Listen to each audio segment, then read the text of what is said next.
गोंदिया जिले में शिक्षक सहकार संगठन की ओर से पहली बार शिक्षक शिक्षण अधिवेशन का आयोजन किया गया। इस मौके पर शिक्षा क्षेत्र में उल्लेखनीय योगदान देने वाले आदर्श शिक्षकों, ग्राम विकास में सक्रिय भूमिका निभाने वाले आदर्श सरपंचों और विद्यार्थियों के पोषण में अहम योगदान देने वाली स्वयं पाकी ताइयों का सम्मान शिक्षा राज्य मंत्री पंकज भोयर, जिला परिषद अध्यक्ष लायक राम भेंडारकर, उपाध्यक्ष सुरेश हर्षे, विधायक विनोद अग्रवाल और पूर्व मंत्री राजकुमार बड़ोले के हाथों किया गया। शिक्षक सहकार संगठन द्वारा आयोजित इस अधिवेशन में संगठन की ओर से कई महत्वपूर्ण मांगें रखी गईं। इनमें शिक्षकों से शिक्षण कार्य के अलावा अन्य काम न करवाने, वृद्ध शिक्षकों के लिए टीएटी परीक्षा की अनिवार्यता को शिथिल करने, जिला मुख्यालय में रहने की बाध्यता खत्म करने और पुरानी पेंशन योजना लागू करने जैसी प्रमुख मांगें शामिल थीं। इस अवसर पर शिक्षा राज्य मंत्री पंकज भोयर ने कहा कि सरकार शिक्षकों पर शिक्षा के अलावा अन्य कार्यों का बोझ कम करने के लिए ठोस कदम उठा रही है और जल्द ही इस दिशा में निर्णय लिया जाएगा। की एखादं काम जर का आपल्याला प्रशासनाकडून किंवा सरकारकडून करून घ्यायचं असेल तर त्याच्याकरिता कशा पद्धतीचं नियोजन झालं पाहिजे आणि एक नियोजनबद्ध संघटना कशी उभारली पाहिजे याचं मूर्तिमंत उदाहरण आज आपल्या संघटनेने या ठिकाणी सिद्ध करून दिलं।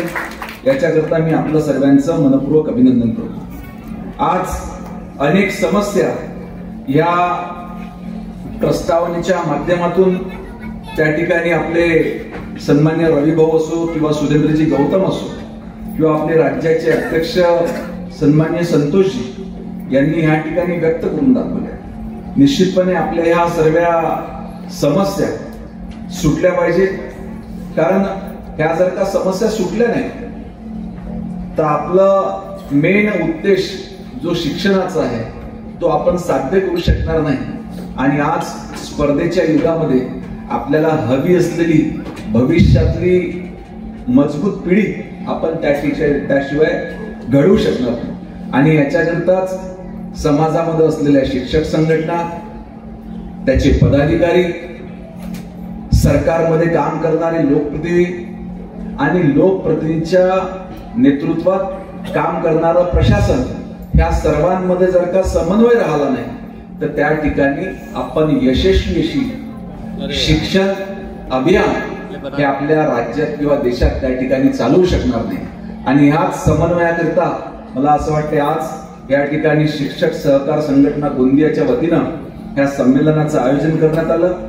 आज काही प्रामुख्याने ज्या समस्या या ठिकाणी मांडण्यात आल्या त्याच्यामध्ये सध्या तुम्हाला सर्वांना चिंतेत टाकणारी एक समस्या जी आहे त्याच्याकरिता आपण ऑलरेडी तातडीने नागपूरला बैठक घेतली। नंतर आता तसं पाहिलं तर टीईटीचा आणि राज्य सरकारचा काही संबंध त्या ठिकाणी नाही, कारण आरटी ऍक्ट हा केंद्र सरकारनं 2009-10 साली त्या ठिकाणी तयार केला। नंतर ह्या ऍक्टच्या विरोधात एक त्या ठिकाणी अल्पसंख्याक संस्था कोर्टात गेली का ही आरटी आम्हाला लागू होऊ शकत नाही, आणि त्याच्यानंतर माननीय सर्वोच्च न्यायालयाने निकाल देताना की आरटी हे सर्वांना लागू राहील आणि त्याच्यामध्ये आपण सर्व गुंताळले गेलो। असं असताना देखील शिक्षक संघटनेच्या भावना लक्षात घेऊन आपण त्या ठिकाणी माननीय मुख्यमंत्री मोदयांसोबत चर्चा केली आणि आपल्या भावना लक्षात घेऊन राज्य सरकारने निर्णय घेतला की या संदर्भात आपण निश्चितपणे पुनर्लोकन याचिका त्या ठिकाणी राज्य शासनाच्या वतीने सादर केली। कार्यक्रम में जिले भर से हजारों शिक्षकों ने भाग लिया।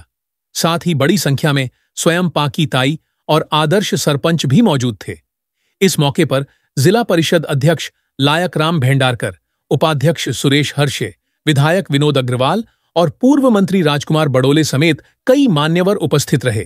शिक्षक सहकार संगठन द्वारा आयोजित यह अधिवेशन शिक्षकों की समस्याओं और शिक्षा व्यवस्था में सुधार की दिशा में एक महत्वपूर्ण पहल साबित हुआ है।